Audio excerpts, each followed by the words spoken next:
One News Bim Santos covered the NEDA press conference, and he joins us in the newsroom to shed light on what really transpired during the presentation.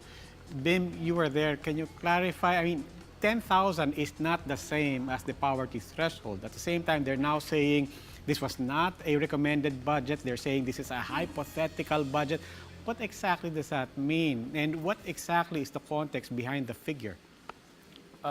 So yes, the 10,000 peso figure was used during yesterday's inflation briefing. It was used mainly to illustrate how a budget for an average family is affected by the inflation rate today. It was contrary to how many perceive that figure. It was in no way prescriptive on the part of NEDA of how a family of five needs in order to live decently. It was a few hundred, about a couple of hundred above the poverty threshold, and you could say that it was used as a figure because 10,000 is a nice, handy, round figure, and per the breakdown that was presented in our presentation, it was actually based on the periodic survey being done by the Philippine Statistics Authority, which is the Family Income Expenditure Survey. So it was actually to some just an illustration of how an average budget as perceived by the government survey moves or is affected by the prevailing inflation environment today. Yes, but NEDA said that what they wanted to talk about was inflation. So why did they have to present these figures on expenditures in the first place?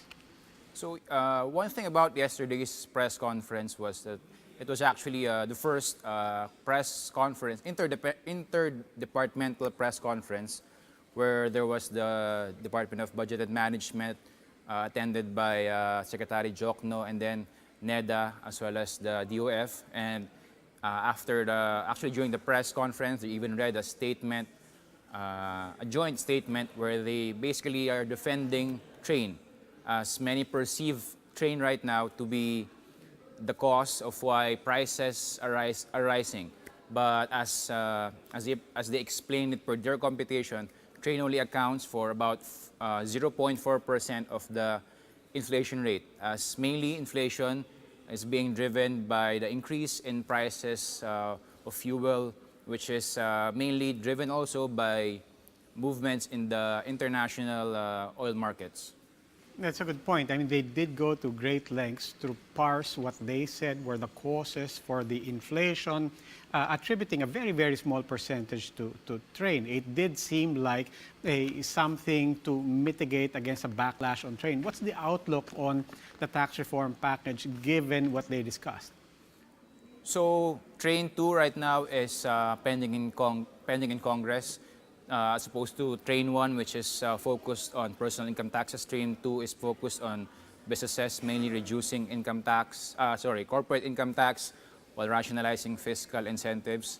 The sentiment right now on the part of businesses, for example, BPOs, is that, of course, they're wary of having incentives being taken out, as, of course, the context here is that some incentives will be taken away at a time when growth in some industries like BPOs are slowing down, of course, and that's Train 2. And then after Train 2, there will also be a Train 2 Plus, and then there will also be a Train 3 as well as Train 4. So government right now is really pulling all the stops to really market train as needed for their overall infrastructure push, their ambitious build program.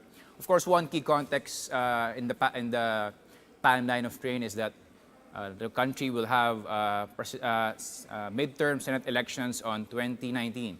So if prices continue to be a big major consumer flashpoint at a time when they are marketing train, so who knows what will happen to other provisions that they will be pushing. Thank you very much, Bim Santos.